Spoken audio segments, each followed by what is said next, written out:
एक दिन का कितना बेचा जाता माल मैंने? अभी तो स्टार्टिंग है, ज्यादा की नहीं जाती है, 8-10 हजार पहुंच जा रही है। 10,000 एक दिन का ना?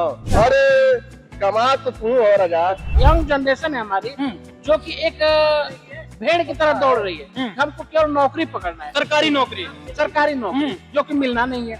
इससे अच्छा तो अनपढ़ वाले हैं बेचारे, बिना पढ़े लिखे सीएम बनेंगे। तो आप अपने लड़के को आईएएस बनाना चाहेंगे कि सीएम बनाना चाहेंगे? योगी जी को अनपढ़ बोलते हैं आप?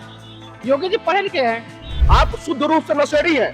हमारे यहाँ दो प्रोफेशनल सबसे शिक्षित माना जाता है। एक तो पहला इंजीनियरिंग और दूसरा डॉक्टर मेडिसिन। ठीक है। लेकिन जितने हम नशेड़ी देख रहे हैं, ये दो ही प्रोफेशनल में आपको ज्यादा दिख रहे हैं।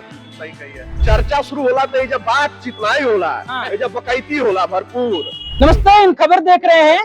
रात के 10:30 बज चुके हैं और संगम नगरी प्रयागराज का इलाका है।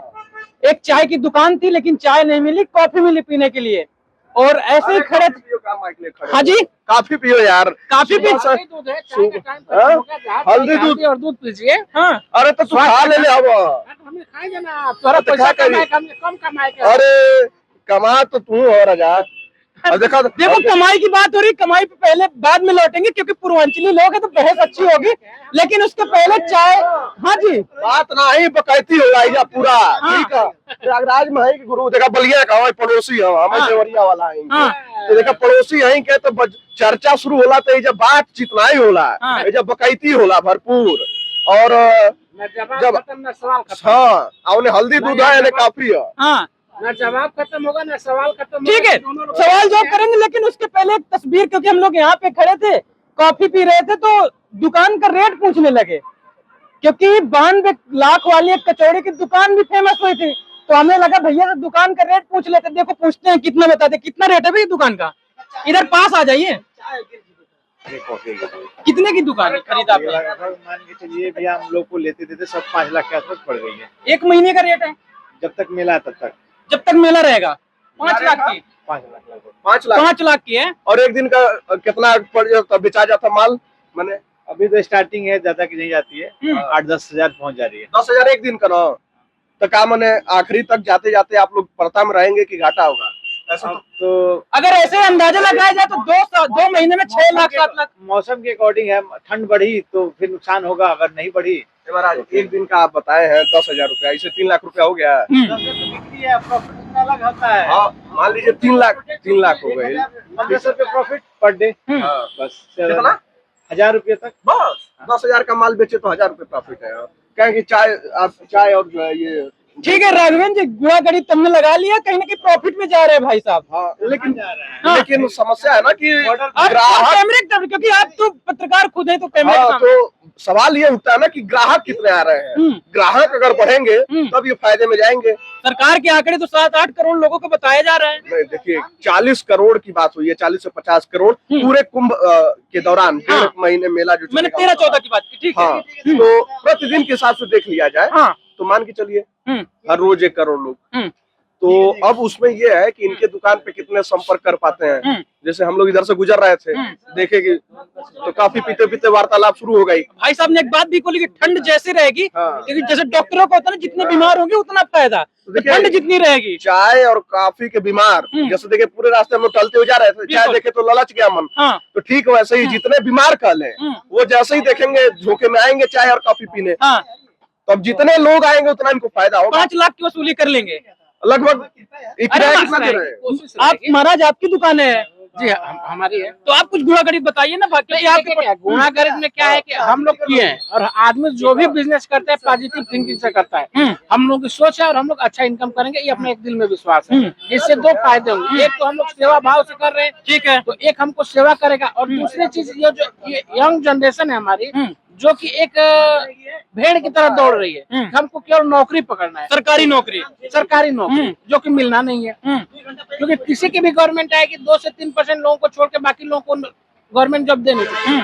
इसके लिए हम ये कहेंगे जो भी लोग हैं वो मालिक बनना सीखे बजाय नौकर बनने। और हम लोगों को विश्वास है, हम लोग जो भी करेंगे। आपका शुभ नाम क्या है? राहुल जी कहाँ के रहने वाले हैं? बलिया डिस्ट्रिक्ट के रहने वाले हैं। बलिया से हैं जी।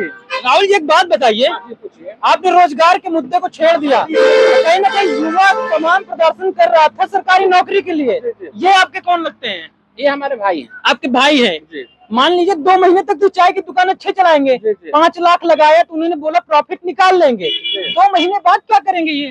जी 2 महीने बाद ये हमारे देश की जो 140 करोड़ पॉपुलेशन है वो क्या खत्म हो जाएगी? वो पॉपुलेशन तो रहेगी ना। हम इसके अकॉर्डिंग, अभी मेला है तो हम मेला के अकॉर्डिंग सोचे, इसके बाद से तो सिस्टम बंद होने वाला नहीं है, फिर उसके अनुसार हम सोचेंगे। बस मैं ये कहूंगा कि देखिए नौकरी एक बहुत अच्छी चीज है, हाँ, लेकिन नौकरी ना मिले उसके ऊपर पश्चाताप जो लोग कर रहे हैं वो सबसे गलत चीज है। मतलब पश्चाताप करने की जगह कुछ और करो।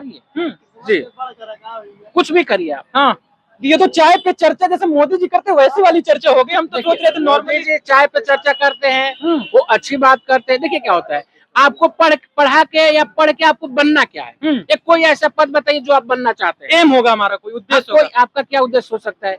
IAS IPS या सरकारी नौकरी। IAS। तो IAS बनाने के लिए आप जो मेहनत कर रहे हैं उससे अच्छा तो अनपढ़ वाले हैं बेचारे, बिना पढ़े लिखे CM बनेंगे। तो आप अपने लड़के को IAS बनाना चाहेंगे कि CM बनाना चाहेंगे? योगी जी को अनपढ़ बोलते हैं आप? योगी जी पढ़े लिखे हैं, लेकिन वो कभी प्ले स्कूल में नहीं गए हैं, जिसके पीछे आप भग रहे हैं। योगी जी, मोदी जी कभी प्ले स्कूल में नहीं गए हैं। आप जो प्ले स्कूल में अपने आप को जो आप कन्वर्ट कर दे रहे हैं, नहीं हम इंग्लिश जानेंगे तभी कुछ जानेंगे, ये चीज खत्म है। क्योंकि देखिए पहले शिक्षा होता था, आज शिक्षा नहीं, शिक्षा का व्यवसायीकरण हो गया। आप एक लड़के को आप ले जाइए प्ले स्कूल में, मिनिमम 2 से 3 हजार रुपया फीस है। और हम लोग ग्रेजुएशन करते थे तो 2,000 रुपया फीस होता था 1 साल का, और वहाँ 3,000 महीने का है। तो अगर आप किसी बच्चे को 10वीं 12वीं तक 30 से 40 लाख कर देंगे, आप उसको पढ़ा के 10वीं किए 12वीं किए, उसके बाद तो फिर आप यूपी बोर्ड पे ही डाल रहे हैं। नहीं, आपने कहा कि शिक्षा का व्यवसायीकरण हो गया। जी जी तो ये बात आपकी बिल्कुल सही है, व्यवसायीकरण हो गया, लेकिन क्या इस व्यवसायीकरण से फायदा नहीं हुआ? जी फायदा हमको तो नहीं दिखा। हाँ, क्योंकि हम देख रहे हैं हमारे यहाँ 2 प्रोफेशनल सबसे शिक्षित माना जाता है। ठीक है, एक तो पहला इंजीनियरिंग और दूसरा डॉक्टर मेडिसिन। ठीक है। लेकिन जितने हम नशेड़ी देख रहे हैं, ये 2 ही प्रोफेशनल में आपको ये ज्यादा आपने दिख रहे बात हैं। बिल्कुल सही कही है। तो इसका कहीं- क्या कारण है? इसका कारण है कि आप बच्चों पे बोझ न डालें। अच्छा, बोझ न डालें। नहीं, देखिए जी बोलिए। देखिए, जो छात्र हैं ये कहते हैं कि हमारे ऊपर बहुत प्रेशर हो जाता है पढ़ाई लिखाई का, जी। इस चक्कर में जो है मुझे नशा करना पड़ता है, जी जी सही कहते हैं ना। एक राघवेंद्र जी, रुकिए। UPSC की तैयारी करने वाले कहते हैं रात भर जगना पड़ता है इसलिए हम तंबाकू खई नहीं खाते हैं, नहीं, ऐसा वाला ये कुछ सब- बता रहे हैं ये आप? सब कहावतें हैं। देखिए, मैं भी इंजीनियरिंग किया हूँ, मैं भी उस दौर से ही गुजरा हूँ, और मैं भी IIT का प्रिपरेशन किया हूँ, और मैं भी बाहर ही रहा हूँ, काशी से लेकर जो है प्रयाग, सारी नगरी हमने देखी है। लेकिन ये एक बनावटी जो है बहकावे में बना दिया गया, और मुझे नहीं लगता है कि आपको पढ़ाई लिखाई के लिए नशे का साथ लेना चाहिए। आप शुद्ध रूप से नशेड़ी हैं, ये आप मान के चलिए। ये पढ़ाई के नाम पर और भगवान के नाम पर ढोंग करना बंद किया जाए कि भगवान के नाम पे जो है कि भगवान ने ये किया, भगवान ने विष भी पिया था। देखिए क्या जो संख्या बढ़ती जा रही है, देखिए, आप आपने बता- बिल्कुल सही कहा देखिए क्या हो रहा कि है। मेडिकल और जो है अभी इंजीनियरिंग हम में ये हो उस रहा है। इंजीनियर से अपेक्षा क्या रखेंगे जो कि नशेड़ी हो, हम उस डॉक्टर से अपेक्षा क्या रखेंगे कि जो नशेड़ी हो। तो इसके लिए क्या है ना, जो अभी मान लिया कि हम लोग त्योहार होता है, आज 80% अपने त्योहारों को लोग बदनाम कर दिया है। होली आया, रंग से ये प्रॉब्लम है, लड़के से एलर्जी है। आप अपने बच्चे को लड़ने लायक बना ही नहीं हाँ, रहे। हम अपनी तो मैं- संस्कृति को खोते जा रहे हैं। अभी बताइए दशरथ जी के पास किस चीज की कमी थी कि उन्होंने अपने बच्चे को पढ़ने के लिए वनवास भेजा था? आप क्या चाह रहे हैं? मेरा बच्चा इंग्लिश स्कूल में पढ़े, अच्छी बात है। AC बस से जाए, वो भी अच्छी बात है। AC घर में रहे, वो भी अच्छी बात है। लेकिन उसका पूरे लाइफ आप AC दे सकते हैं क्या? वो मार्केट में निकलेगा, AC आप अवेलेबल करा सकते हैं क्या? पूरा देश को AC में तो कन्वर्ट नहीं कर सकते। तो फिर उसकी जो शारीरिक क्षमता विकसित होनी चाहिए, उस विषय में आप चर्चा नहीं करते, उसको विकसित करना चाहिए। क्योंकि अगर दशरथ जी भी चाहते तो वशिष्ठ जी को अपने महल में बुला के सारी सुख सुविधाओं के साथ वो पढ़ाते, लेकिन उन्होंने अपने बच्चे लेकिन एक सवाल ये था, हम लोग लगातार बातें कर रहे हैं और कहीं ना कहीं बात यहाँ से शुरू हुई कि अगर सरकारी नौकरी नहीं मिल रही है तो कुछ भी करो, कुछ भी करो। लेकिन आपने बोला कि एक ये भी उदाहरण दिया कि राम जी वनवास गए थे, तपस्याएं की। तमाम ऐसे भी लोग हैं, चाहे वो दिल्ली का मुखर्जी नगर देख लीजिए, प्रयागराज का कटरा देख लीजिए, वहां भी तो लाखों लोग तपस्या करते हैं लेकिन कुछ हो नहीं पाता। फिर उन्हें UPPSC के लिए प्रदर्शन करना पड़ता है, BPSC के लिए प्रदर्शन करना पड़ता है, MPPSC के लिए। हाँ, आपको बता रहा हूँ, अगर बंदर के बच्चे को हम कहेंगे कि तू ठेला खींच, वो कभी नहीं खींच पाएगा। हाथी के बच्चे को कहेंगे कि तू पेड़ पे चढ़, वो कभी नहीं चढ़ पाएगा। अगर जो लड़का पढ़ रहा है, उसकी पढ़ाई में रुझान है, वो उस के वजह से अगर वो पढ़ रहे हैं, अच्छी चीज है, उनका वो पढ़ाई मकसद के लिए क्यों कर रहे हैं? वो शिक्षित होना बने ना। अभी मान लीजिए एक पढ़े लिखे लोगों से ये उपेक्षा होती है हमारी कि भाई वो समाज को शिक्षित करेंगे, अच्छा करेंगे, लेकिन वो लोग क्या फ्रस्ट्रेट हो जा रहे हैं। अच्छा, एक सवाल और था, मिडिल क्लास फैमिली से होंगे आप? मिडिल क्लास, मैं भी मिडिल क्लास फैमिली से हूँ। आपने बात की कि आप जो पढ़ाई करें, यूपीएससी की पढ़ाई करें, 4 साल तक पढ़े, इसलिए पढ़े शिक्षित हो, नौकरी हमारा उद्देश्य नहीं होना चाहिए। तो जो मिडिल क्लास फैमिली का बच्चा है वो 4 साल तक पढ़ेगा, शिक्षित होगा, अगर वो 10,000 की नौकरी भी नहीं पा रहा है, शिक्षा उस पे पास भरपूर है, तो उसका फिर क्या मतलब हुआ? अगर उसके पास शिक्षा भरपूर है तो नौकरी करने की जरूरत नहीं है, वो नौकर लोगों को बनाए ना भैया। कैसे बनाएगा? उसके पास पैसे नहीं है, अगर बिजनेस भी शुरू करना तो उसके लिए पैसे होने चाहिए। नहीं, बिजनेस के लिए आपका कॉन्फिडेंस होना चाहिए, पैसे कोई मायने नहीं रखता है।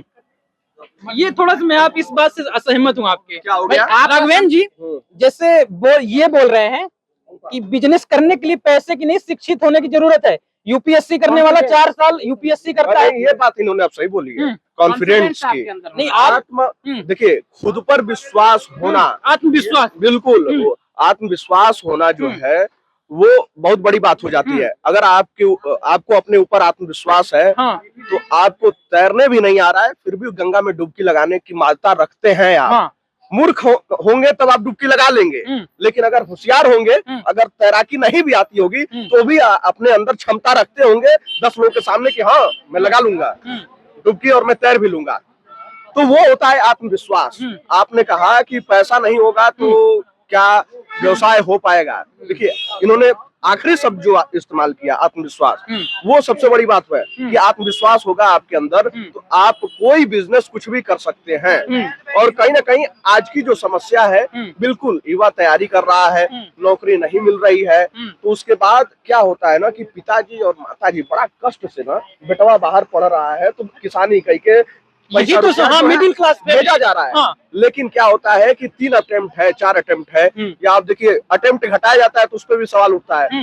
तो उसे 1 अटेम्प्ट में नहीं हुआ, दूसरा नहीं हुआ, तीसरा नहीं हुआ, आप वहां से यूटर्न लीजिए साहब।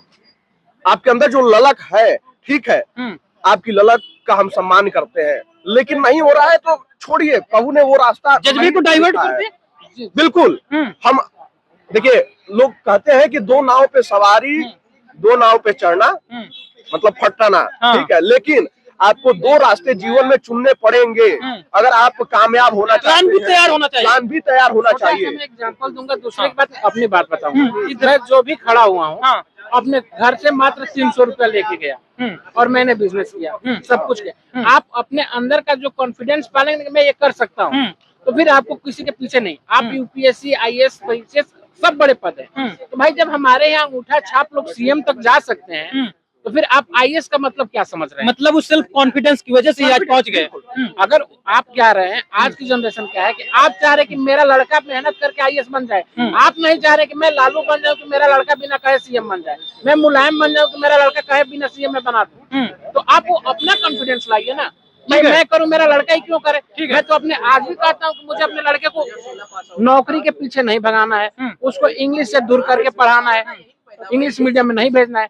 आज हमको क्या है, आपकी दैनिक समस्या क्या है? मेरा लड़का इंजीनियर बन जाए, डॉक्टर बन जाए, विदेश जाके शिफ्ट हो जाए और उसके बाद आपको वृद्धाश्रम में भेज दे। क्योंकि जब मैं वृद्धाश्रम में गया हूँ कई बार, तो मैं कभी किसी गरीब किसान के लड़के को नहीं देखा कि अपने माँ बाप को वृद्धाश्रम में, जो पढ़ा लिखा है, नौकरी नहीं कर जाता है।